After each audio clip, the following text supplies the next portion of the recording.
Okay, today we're going to make Scotch pancakes or drop scones from Mary Berry's recipe on BBC Food.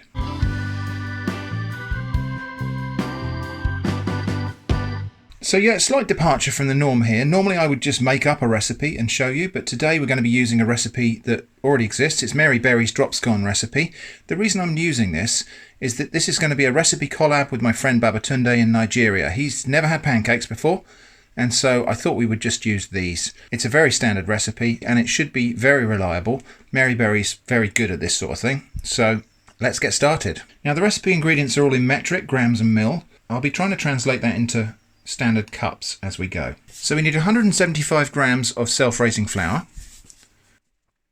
So that's about 1 cup, which is 127 grams. So we need about another 50 grams. Good. So I would say that's about a cup and a quarter, a cup and 1/3 maybe of self-raising flour. Next we need 40 grams of caster sugar. Caster sugar is white sugar that's a little bit finer than granulated sugar, but you can get away with granulated sugar in a recipe like this. So we want 40 grams. Okay, so I would say that's probably less than a quarter of a cup. In fact, I've got a standard tablespoon measure here, so I'm just going to see if we can figure out what we think that is in tablespoons. So 1, 2,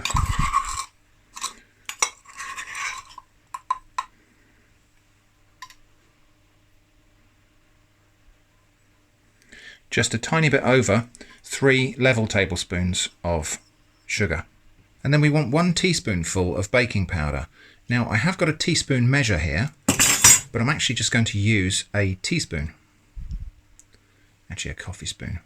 So when recipes call for 1 teaspoon, unless they say level or heaped, I tend to assume they mean rounded like that. So that's 1 teaspoonful of baking powder. Next we want the zest of an orange. Now the zest is just the coloured outer aromatic rind of the citrus fruit. There's several different ways you can do this. You can use a zester tool like this one, which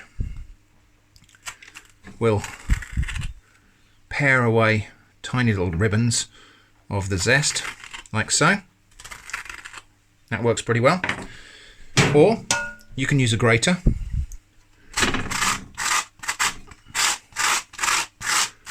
Like so. And the zest will tend to stick to the inside of the grater like that. So you need to then tap it down or scrape it out. So if you don't have a zester and you don't have a grater, you can still get the zest of the orange into your dish. What you do, eat the orange, save the peel, and then just do this. Bend it like this and squeeze it. Kind of fold it and squeeze it over your dry ingredients. And it seems like that might not do anything at all. In fact, you can see one little drip of oil has just gone in there. But let me show you in close-up what's actually happening here. I'll hold this up to the light and show you what's actually happening here when we squeeze this. Did you see all that? So that's the aromatic oil of the citrus is spraying out of the skin there. So if you do that over your bowl of dry ingredients, then all of those oils are going to spray in there and settle on those dry ingredients, and that will give you most of the flavour of the zest without actually the small pieces of peel.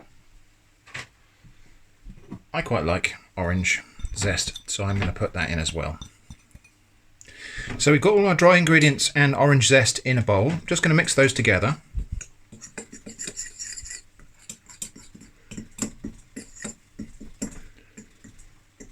Make a little well in the middle and then crack the egg into the middle of that well.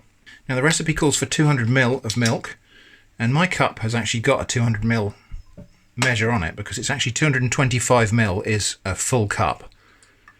So I'm just going to fill that up to the 200 ml mark. So it's 200 ml is nearly a cup of milk. Okay, and then what we do is just gradually add this milk and whisk. I'm just using a fork. If you've got a balloon whisk, that's probably better. And we're looking for a thick batter, so we're just going to add the milk in little bits like this. It just makes it a little bit more controllable to mix if we add it a bit at a time. Apologise for the background noise, it is the season of leaf blowers. Actually just going to put a cloth under that dish so that you don't hear it scraping around on the glass countertop.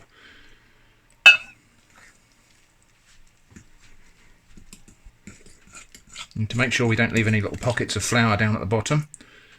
Ooh, that was interesting. And I would say actually 200 ml of milk is exactly right in this recipe.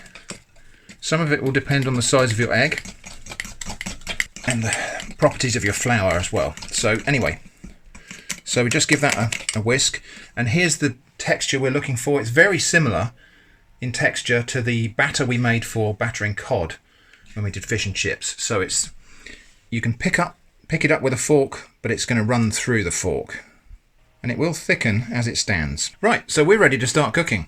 So the recipe says to use a non-stick pan, which will be great. I'm going to actually use my cast iron skillet because I think it's a little bit better at moderating the temperature, but a non-stick pan will guarantee that your pancakes don't stick to the pan. So just a little bit of vegetable oil on the pan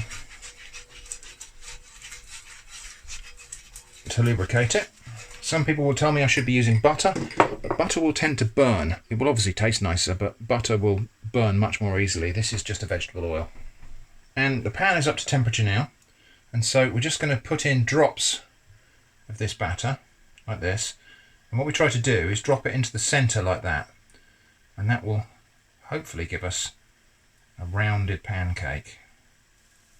I can hear that sizzling, so I'm actually going to turn that down because we don't want to cook these too fast. And I'm not going to overload the pan either, so we'll just do 3 to start with, I think. I'll just give that a little stir round to make it spread out. A little bit more on that one. Good, okay. Now the recipe says it will do 24 of these, but I doubt that. I think we're probably going to get about 12 out of here. And you can see it starting to bubble. We are cooking quite gently here. And I can see bubbles coming through now. So that tends to mean that the bottom side should hopefully be cooked enough that we can slide that under there. Give it a flip. Perfect, that looks really good. Same thing for the other ones.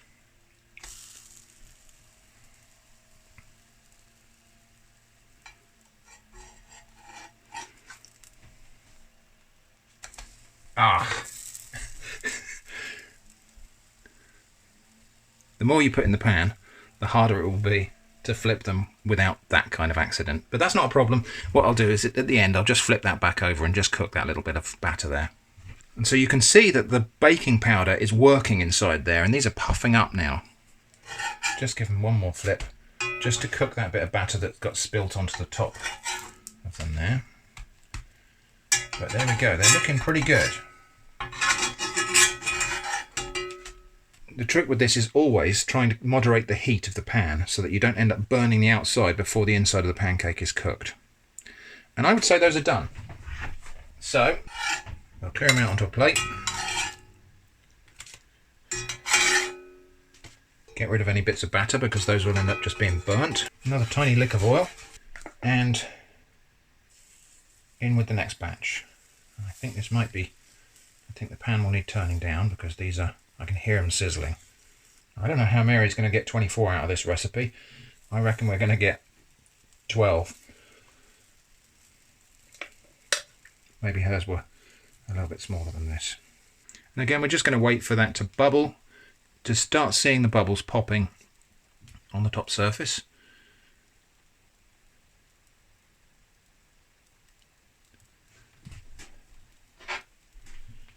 And you'll know if it's not cooked enough to flip, because when you try to get under it like that, it will just push.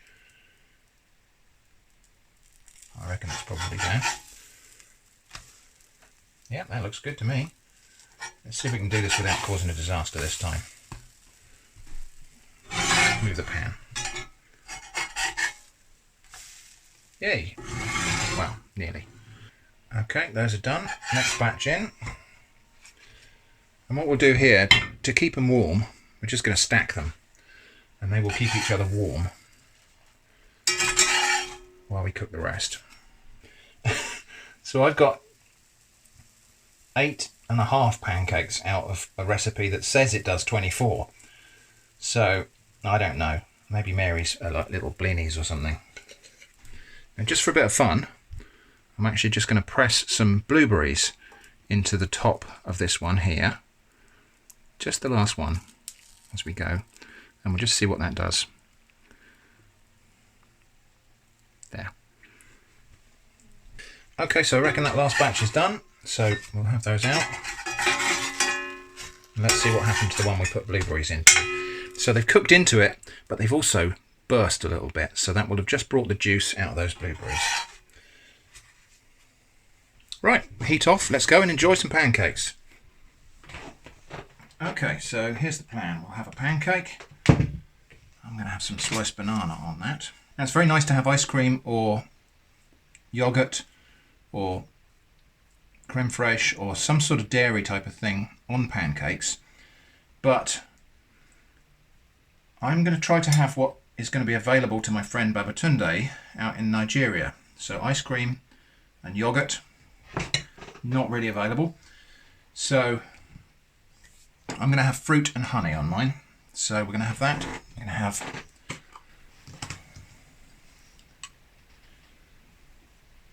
a bit of, this is Polish honey. Well, when I say a bit, I mean a lot. Yeah, all right, doggo. Quiet. Another pancake on top. A bit more honey, because that will hold my blueberries in place. That's the theory. There we go.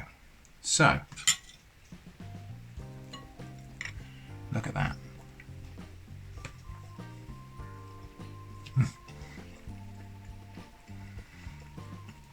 That is so good.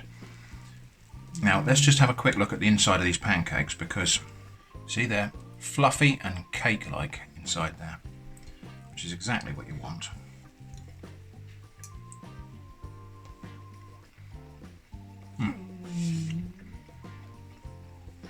Sorry, Evie, you can't have these. Really delicious. Actually, do you know what? I think we'll just have a little squeeze of the orange juice. We only use the zest of the orange, but let's have a little squeeze of the juice there.